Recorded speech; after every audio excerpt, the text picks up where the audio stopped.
Hello दोस्तों, स्वागत है मेरे यूट्यूब चैनल नर्सिंग नॉलेज में।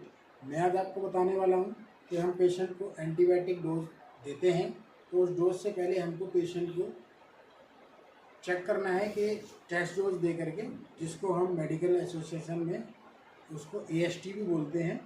और टेस्ट डोज जो दी जाती है पेशेंट की, वो हम बहुत से हॉस्पिटलों में कॉमन तरीके से स्टाफ क्या करता है कि पेशेंट की एंटीबायोटिक डोज डिजॉल्व की और सीधा 100 ml में NS में या फ्लूइड में थोड़े बहुत में इसमें डाल देंगे। पेशेंट को हम ये नहीं पता लगाते कि रिएक्शन किस इंजेक्शन से हो रहा है।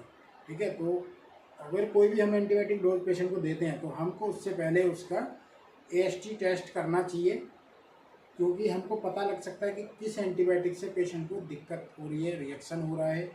ठीक है, तो वो कैसे करते हैं मैं आज आपको ये चीज़ एक्सप्लेन करने वाला हूँ।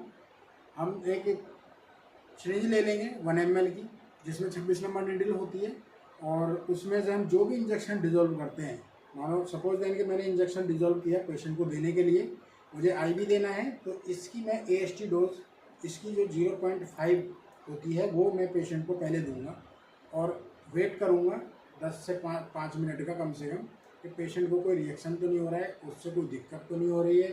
जहाँ मैं इसको लगाऊंगा पेशेंट को, वो इंट्राडर्मल लगाया जाता है, और जिस पॉइंट पे मैं लगाऊंगा मसल्स में, तो वहाँ पे पेन से मैं मार्क कर दूंगा, इस वजह से ताकि मुझे पता पड़ जाए कि मैंने इस पॉइंट पे पेशेंट को इंट्राडर्मल टेस्ट डोज दी है, और ये पता पड़ सके कि पेशेंट को रिएक्शन हो रहा है या नहीं हो रहा है। क्योंकि उस एरिए में पॉइंट पे जहाँ मैं इंजेक्शन इंसर्ट करूँगा इंट्राडर्मल, तो वहाँ पे खारिज होगी, पेशेंट को रैशेस हो सकते हैं और स्वेलिंग हो सकती है।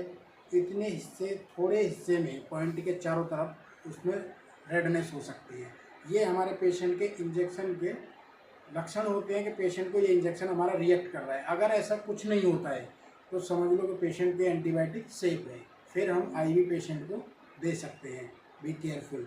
और मैं आपको बताऊंगा अभी कि AST डोज कैसे दी जाती है पेशेंट के पास। मैं अभी आपको लेके चलूँगा, क्योंकि मुझे इंजेक्शन उसको देना है, और मैं उससे पहले आपको AST डोज करके बताता हूँ कि कैसे दी जाती है और कैसे मार्क की जाती है। वीडियो में देख लेना।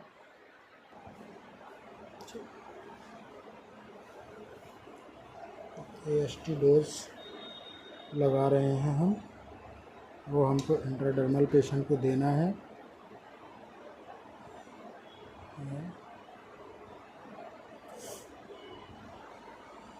जिस पॉइंट पे हमने इंजेक्शन दिया है उस पे हम पेन से मार्क कर देंगे। मैंने पहले भी बताया था कि पेन से मार्क करना है उस एरिया को, ताकि पता पड़ सके।